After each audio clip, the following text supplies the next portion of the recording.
Good morning, this is Shindo. I have discussed this before about the relation between the United States and Saudi Arabia and the significance it has for our economy, for the value of your dollar.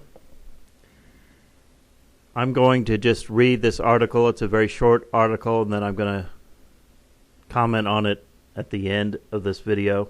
If you like what I do, please comment, like, share, and of course, subscribe to my channel. This is from Forbes. No Saudi oil, says Trump. Saudi Arabia fires back. Link to this article will be in the description box. Imagine making the world's largest oil exporter sweat it out even before you take office. That's exactly what Donald Trump is doing. The president-elect has said repeatedly that the U.S. needs to block all oil imports from Saudi Arabia. During his campaign, Trump vowed to secure U.S. energy independence from, quote, our foes and the oil cartels, unquote, which also creating, quote, complete American energy independence, unquote. However, on Wednesday, Saudi Arabia's oil minister fired back. Khalid al-Faleh, also the chairman of Aramco, said in an interview that, quote, at his heart, President-elect Trump will see the benefits of Saudi oil imports. And I think the oil industry will also be advising him accordingly that blocking trade in any product is not healthy, unquote. Quote, the U.S. is sort of the flag bearer for capitalism and free market, al-Faleh added. The U.S. continues to be a very important part of the global industry that is interconnected, that is dealing with a fungible commodity, which is crude oil. So having equalization through free trade is a very healthy for oil, unquote, he said. The Saudi oil minister added that Saudis are waiting for Trump's presidency as his presidential campaign had amounted to, quote, 50,000 feet announcements, unquote, that may change.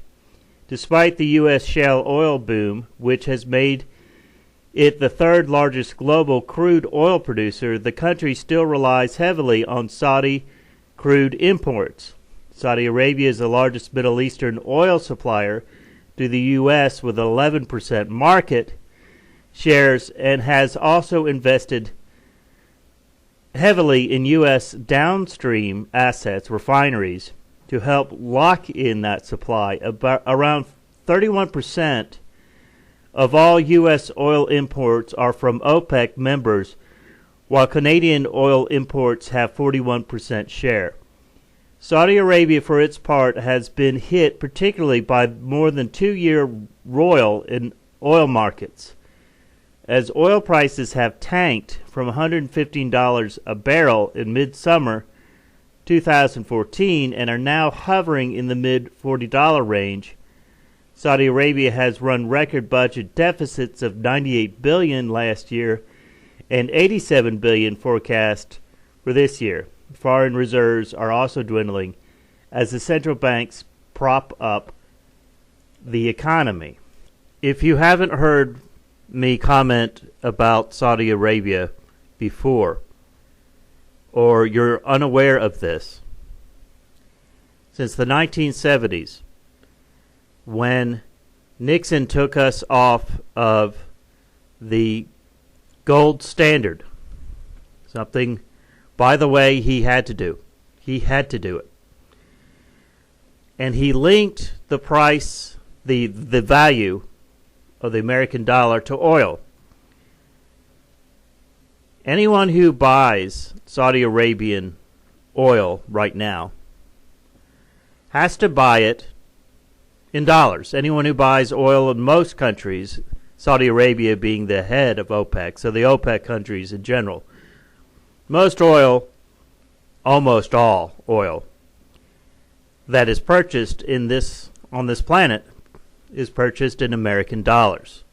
And that makes the American dollar connected to oil.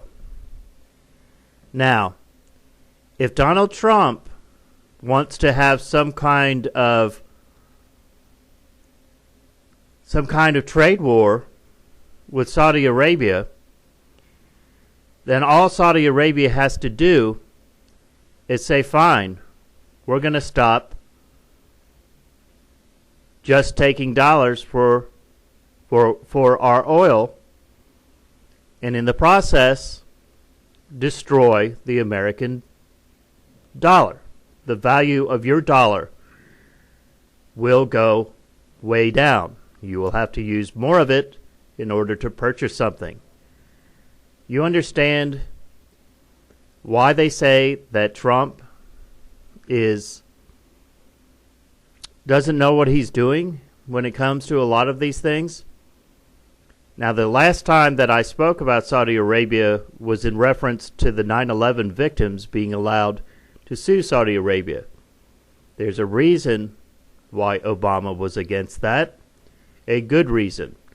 I am not a supporter of Obama, but in this case, he made the right decision. Sometimes you have to do things that don't